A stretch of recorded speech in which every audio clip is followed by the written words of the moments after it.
రాష్ట్ర ప్రభుత్వాన్ని తెలియజేసినట్లయితే జగల్లగ్నము అనేది కేంద్ర ప్రభుత్వాన్ని తెలియజేస్తూ ఉంటుంది. అయితే ఈ సంవత్సరంలో వాటి యొక్క ఫలితం సూక్ష్మంగా ఒక 4-5 మనం తెలుసుకుందామండి. ఏంటంటే వర్షలగ్నము అంటే రాష్ట్ర ప్రభుత్వము అని చెప్పేసి మనం అనుకున్నాం. దానివల్ల వచ్చేటువంటి ఫలితాలు ఏ విధంగా ఉంటాయంటే దేశం సుభిక్షంగా ఉంటుంది, పాలకులు సుపరిపాలన అందివ్వగలుగుతారు, దశమానికి గురువీక్షణ, దశమాధిపతి లగ్న కేంద్రమందు సప్తమ కేంద్రాధిపతితో యుతి చేత మంచి నిర్ణయాలు సకాలంలో తీసుకుంటారు అనేటువంటి పాయింట్ ఒకటి మనకు వస్తుంది. అదేవిధంగా తృతీయ భావాధిపతి వ్యయముందుండి శని కుజుల చేత చూడబడ్డం చేత ఇరుగు పొరుగు రాష్ట్రాల చేత తరచు వివాదాలు పొందడం, వాటిని సమర్థించుకోలేకపోవడం, ప్రజలలో అపకీర్తి పొందడం వంటివి ఉంటాయి అని చెప్పేసి తృతీయ భావం మనకి తెలియజేస్తోంది. అదేవిధంగా వాహనాధిపతి అయినటువంటి చంద్రుడు జలరాశి మీనమందు స్థితి పొంది కారకుడు వర్షానికి కారకుడైనటువంటి శుక్రుడు మేషగదుడై చంద్రునికి బుధిని యుతి చేత వర్షాలు అవసరం లేని ప్రాంతాల్లో ఎక్కువగా ఉండి అవసరముకు ప్రాంతాల్లో వర్షాలకు ఎదురుచూచు స్థితులు ఉన్నాయి అని కూడా మనకి చతుర్థ భావం తెలియజేస్తోంది. అదేవిధంగా గృహ నిర్మాణ పనులు, ప్రాజెక్టు పనులు నెమ్మదిగా సాగుతాయి.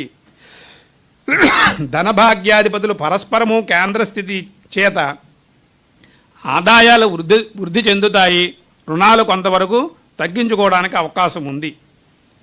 ఇక సప్తమాధిపతి అయినటువంటి శుక్రుడు అంటే ప్రతిపక్షపు భావాధిపతి అయినటువంటి శుక్రుడు లగ్నముందు ఉండడం చేత ఈ ప్రతిపక్షపు భావాధిపతులు బలవంతులు అవ్వగలరు అని మనకి ఒక సూత్రం చెప్తోందండి. అదేవిధంగా రుణస్థానాధిపతి అయినటువంటి బుధుడు వ్యయస్థానమందు ఉండడం చేత అపాత్రపు ఖర్చులు పెచ్చుమీరు స్థితులు ఉన్నాయి. గురువీక్షణ పొందడం చేత కుజునిచే ఓడింపబడుతున్నప్పటికీ కూడా రాష్ట్రీయమైనటువంటి ఖర్చుల్ని నెమ్మదిగా సమర్థించుకుంటారు అని చెప్పడానికి ఈ 6వ పాయింట్ ఉపయోగపడుతోందండి. అదేవిధంగా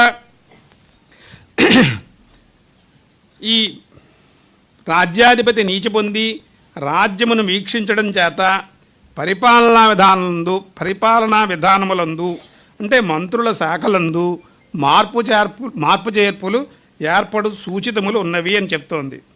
ఈ విధంగా ఈ రాష్ట్ర ప్రభుత్వం మీద ఒక 5-6 పాయింట్లు మనకి ఈ సంవత్సరం రాసుకున్నాం. అదేవిధంగా జగల్లగ్నాన్ని పరిశీలించినట్లయితే కేంద్రం సుస్థిరమైనటువంటి సుపరిపాలన ఇస్తుంది.